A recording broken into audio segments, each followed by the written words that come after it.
By now you realize that one of my favorite sources for plans is toymakingplans.com, and this is the one I'm working on right now. It's set one of playful wood toy ornaments. There's 8 different ornaments in there. I'm going to make them, but I'm not going to make them as ornaments. I'm going to make them just as sets of toys. There are basically 2 sets in there. There's a set of army toys and a set of farm toys. But for the farm toys, I'm going to make a combine, a tractor, and a tractor pulling a trailer, and a horse. Toy Making Plans gives you everything you need to make whatever the plans are for. Here are the plans for the trailer, and just print them out. Make sure you print them out at 100% on your computer. They always put a little scale in there so you can double check it against your printer to make sure you really did get that scale 100%. There's a trailer, there's a combine, a tractor, and a horse. I think there's actually 2 horses. One is set as a rocking horse, the other just as a regular horse. But I'm going to make just one horse. I cut out all the parts and I sorted them according to size or thickness of the wood that it needs to go on. I plan on making the tractor and the combine both out of poplar and painting them. Anyway, the tractor and the combine bodies are 3/4 inch thick. The sides of the wagon are 1/4 inch thick, and some of the trim is 1/4 inch thick. There's some other trim that's 3/8 of an inch thick, some other that's half. So each of them, I'll find some stock that's that thickness. I put the horses separate. The horses are 3/4, but I'm not going to make them out of poplar. I'll make them out of a hardwood, probably mahogany, sapele, maybe oak, something that would look appropriate for a horse. You can, if you look closely, you'll see there's a little place for wheels to drill a hole there. They show the horse on wheels. Sometimes I do that, but I'm not going to do that on this one. I'm just going to let the horse stand. The next step will be to get some stock prepared in each of these thicknesses. I've laid out the 3/4 inch thick parts. I try to put them, orient them according to the grain direction when I can. Sometimes it makes a difference, sometimes it doesn't, but I just kind of mostly in the habit of doing it that way. So these are the 3/4 thick parts, and that gives you an idea of what they look like laid out. That's a piece of 4/4. It's about an inch thick poplar. I only need 3/4 thick. It's about 8 3/4 wide, and I'll need 18 inches long. So I'll move the patterns out of the way, and then I'll cross-cut that with the radial arm saw, take it to the thickness planer to get it down to 3/4 of an inch and smooth out the surface. After you've prepared, if you need to, your 3/4 inch stock, the next step is to attach the patterns to the wood. There's a number of methods of doing that. I currently have a video in planning stages on that. I believe I came up with 10 different ways you could attach patterns to wood. My favorite is scroll saw tape. That's what I'm going to use. And let me do that right now.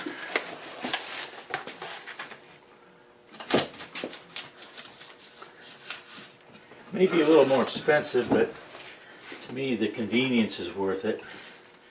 You just attach one side to the wood, cut it to width. This has become my preference. You can develop your own.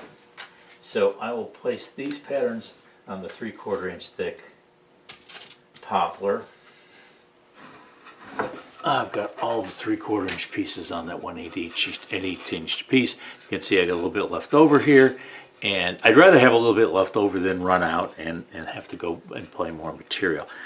With whatever's left over, I'll just put that in one of my scrap bins, and by scrap it means it's small, but I can use it for something small.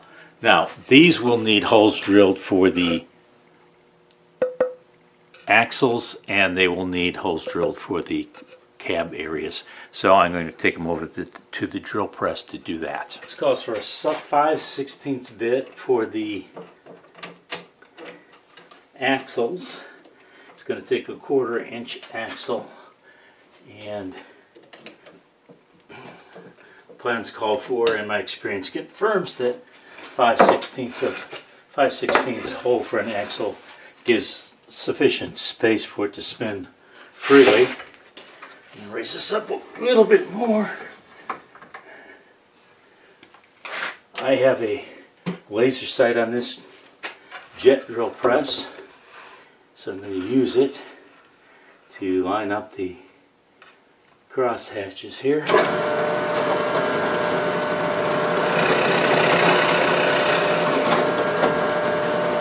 I use a backer board to prevent tear out on the back. If you don't have a drill press, you can easily do these with a hand drill. Alright, I'll finish drilling those holes for the axles, and then I'll come back and drill pilot holes inside the window areas. I milled up, or maybe the term should be milled down, since I started at an inch thick and went down a 1/2 inch thick. Poplar for the 1/2 inch parts. Another piece of that poplar down to 1/4 inch. Alright, we'll lay out these pieces on the 1/2 inch. Then we'll lay out the pieces on the 1/4 inch. And then we can start some cutting. I had a number 3 blade already in the scroll saw from a previous project, so I will start with the 1/4 inch thick pieces. The 2 sides of the wagon will need interior holes, but there's several small pieces that are strictly outside cuts. I'll do those first.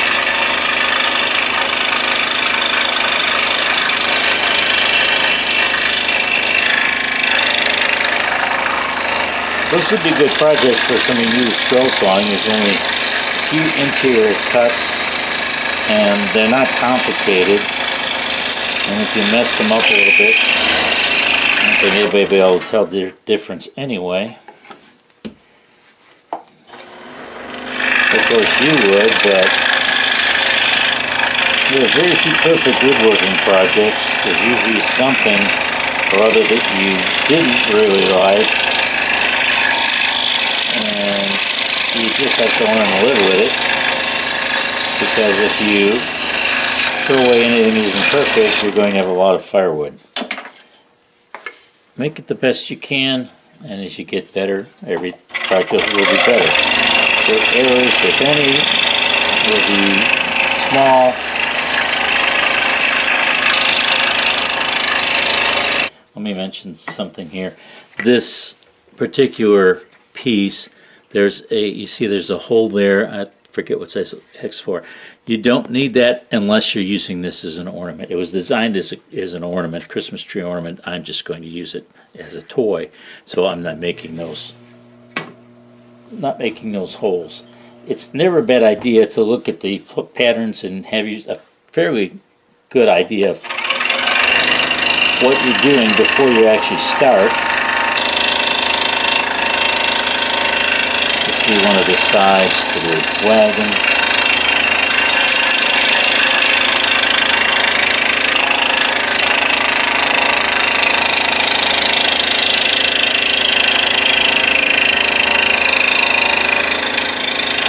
If you need a scroll sawing, it takes a while to develop a feel, but you do start to get some pretty good feedback from your fingers, and after a while you may notice that you have to push harder to get the saw blade to work. And if that's the case, the blade may be getting dull, and if the blade's getting dull, just take it out and change it. Blades are cheap. There we go. There's one of the sides to the wagon. Okay, I finished the 1/4 inch pieces and the 3/8 pieces with the number 3 blade. It was getting dull, so I tossed it. Now I put in a number 5. It's a number 5 Olsen. It's 13. It's a number 5 R. So for reverse tooth, Olsen Mach Speed, and it does a really good job on 3/8. I've done a lot of 3/8 work in the past. This is half. I think it'll work pretty well in the half.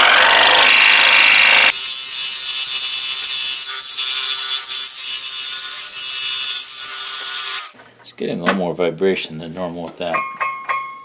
Seems tight enough, but no, it's loose. That means it was getting a little bit loose on the bottom, and that's where I was getting the vibration from. I'll tighten that up. Tighten it again up here.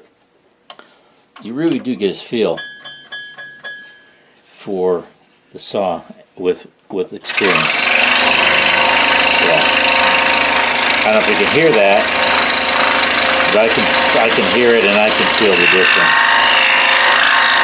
So whenever something like that happens, you stop, take your time, figure out what's causing the problem before you move on. Because that would have happened with the lower blade guard. I wasn't tight enough, and the blade would have really come loose. See, it's still tight. The blade would have come loose and possibly broken. And you don't want to break a blade if you can avoid it. All right, I'll cut the rest of these 1/2-inch pieces. There's this set here, and then there's this other set of pieces here, and then we'll move on to the 3/4. Finish the 1/2-inch pieces. I'm switching to a number 9 blade. This is 3/4 inch.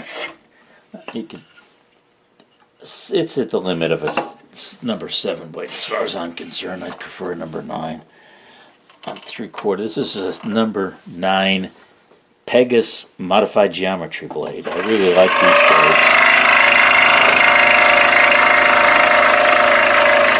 They've become my go-to for the most part now. I buy them dozens or even a gross at a time.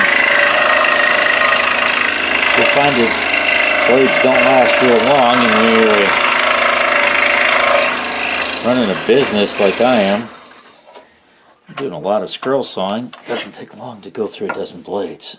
If you're new and just starting out, I would recommend, however, buying them by the dozen until you've tried them out and you know which ones you like. That's the interior cut on the combine. I'll do the exterior on that, and there is only an exterior cut for the bottom of the wagon, so I'll do that as well. That's the main part for the wagon. You'll notice there's two dotted lines there. There's going to be a hole drilled all the way through that for the pin that the tractor uses to pull the wagon. Learn how to use it. I learned how to read blueprints in high school long ago, and it's a very useful skill. I don't know if they teach it anymore, but if they don't, they should.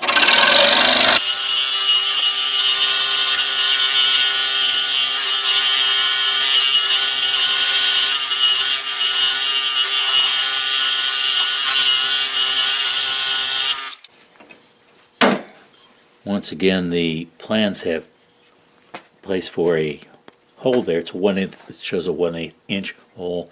If you're going to use it as an ornament, you'll want that hole there because you'll put the thread through it to hang the ornament. As I said before, I'm not making these as ornaments. I'm making these as a small toy set. So I'm going to leave that undone. Let's do one of the tractors next. There's the tractor.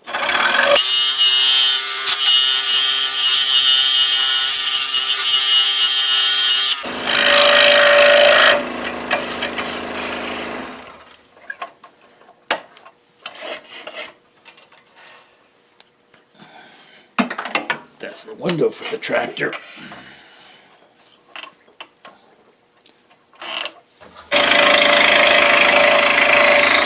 I ironically enough, I was not very good in woodshop. I mean, I passed, but didn't show any particular promise. And here I am 50-something years later with a woodworking business. I retired in air quotes January of 2020, just before the excrement came in contact with the oscillating air moving device, and I was thankful for that. I really had to work from home, and I hated working from home. So I just started ramping up the woodworking business in 2020.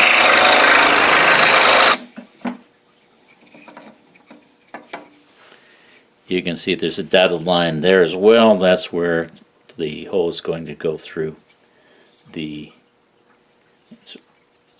tractor for the pin that connects to the wagon. All right, those are the 1/8 of the 3/4 pieces. I'll do cutting on the rest of them, and then move on to the next step, which will be sanding, every woodworker's favorite task. Parts are all cut for the farm set. The plans called for the horse to be out of 3/4 inch material, but the problem with that is then it doesn't fit in the back of the wagon, so I cut it out of 1/2 inch material instead. Some of these things you have to learn by doing, I think. I made the horse out of a couple of them out of red oak, one out of white oak, and one out of cherry, dipping into my 1/2 inch scrap pile. I really shouldn't call it scrap pile. I don't know. There's got to be a better name for it. It's small pieces. My 1/2 inch small pieces pile. It always needs a little bit of sanding around the edge. And usually what I'll do is I'll do what I just did. I'll run it across a piece of sandpaper on a flat surface like a piece of plywood or MDF. And this is why I like the scroll saw tape. That's what I used on these. You just find a corner, pull it up, that's it. It pulls off that fast. There's no residue, and it's fast and easy. Alright, I got a bunch of sanding on little parts to do and some holes to drill. I'll finish the sanding, then we'll go over to the drill press. Going to do a little bit of assembly. I don't have everything sanded yet, but I have some things. The tractor is sanded. I drilled the hole for the little peg that I'm going to use to attach that to the trailer here. And the trailers, I did the same thing. I drilled the hole for that pin. Now it's time to put the sides on the trailer, and one of the nice things about these sets of plans is they have everything you need. There's even a diagram here. It shows you exactly where that side should be placed on the bottom of the trailer. It's an actual size drawing. These are small. And basically, it's going to go together like this. You've got the bottom of the trailer. That's where the wheels are going to go. And you put it down, put it like this so that the sides, so that these areas of the side are even with the top of the trailer bottom. And so that's what I need there. And I'll put a little glue on here. It's white glue. It's water-based, so it comes off easily. I just use my fingers to spread it around.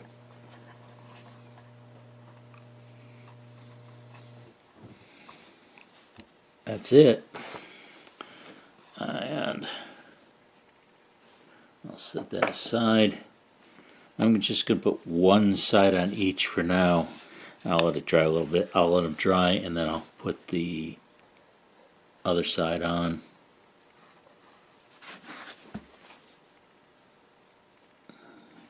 So that's an easy assembly right there.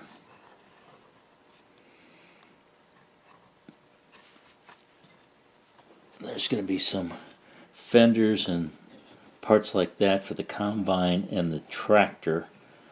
I'll continue to work on this, but that's, you can see how the wagons go. I'll put a couple clamps on those and continue. Time to do a little bit more assembly here. The combine has got several parts besides the wheels. There's the main body of the combine. There is this part up here. There is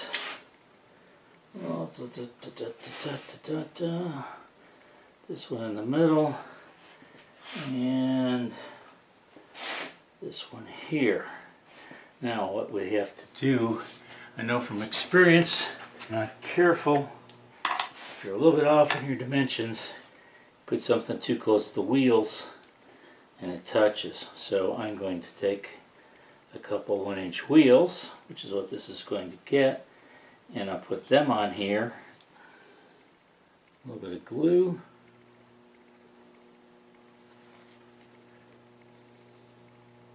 Spread it with my finger. This goes there. So that is what the combine looks like. There's obviously the same parts on the other side, but we'll set it aside to dry and we'll continue with the other 3 combines. Alright, I thought I'd do a tractor as well.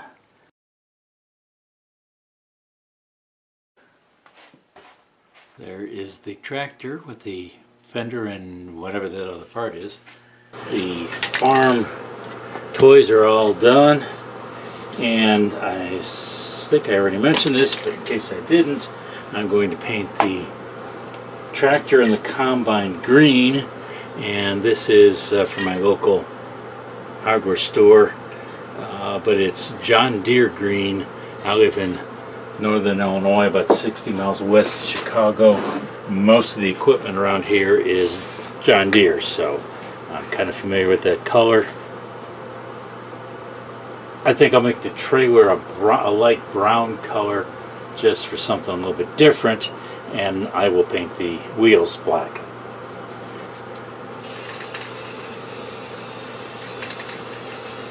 I built this spray booth in this room that was my dark room back in the days of film. I did a lot of black and white photography.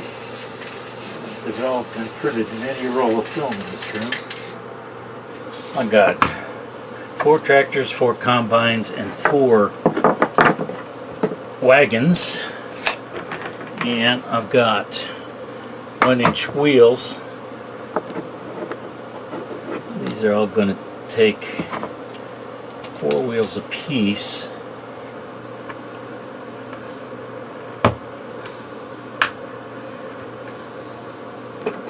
I like it when it's a tight fit, press fit. If it's too loose, then I gotta put some glue in it. And obviously, if it's too tight, it doesn't work very well. Yeah, that's good. Rolls nicely, telling me I got the right size for the axle, for the holes for the axles. Let me try 2 3/4 inches for the next couple. There's 1 wagon, 1 tractor, 1 combine, and he's got a little, I'm using an axle peg here for the pin, goes from the wagon into the tractor, so the tractor pulls the wagon. So that's that's 1 set, and each set also gets 1 horse. The horse will fit in the back of the wagon. I'm going to, the combines, the tractors, and the wagons are all painted. I'm going to just use an oil on the horses. Brings out the color, the grain, and it's a child safe finish. Actually, the paint is too once it's dry, which it obviously is. So I'll finish off the rest of the wheels, oil the horses, and then I'll show you a complete set. Here's one of the tiny farm sets. There's 4 of them I built with that in that batch, and they're identical, obviously. The wagon is separate. The tractor pulls the trailer along. There's a horse. As I mentioned, I made the horse thin enough that the horse will fit in the back of the wagon. That particular horse is made out of red oak. I made 2 out of red oak, 1 out of white oak, and 1 out of cherry. So those are things I took out of my small pieces pile. And that's that. And then there is the combine, and that rolls along nicely too. I always make sure everything works the way it's supposed to before I package it. This one goes well, the tractor and that roll along easily. So I'm going to go ahead and package them so they're ready to go. That's it. Fun for a child, I think fun for you to build. As I mentioned earlier, there's no difficult cuts in this one, so this would be a good project for someone who's just learning how to scroll saw.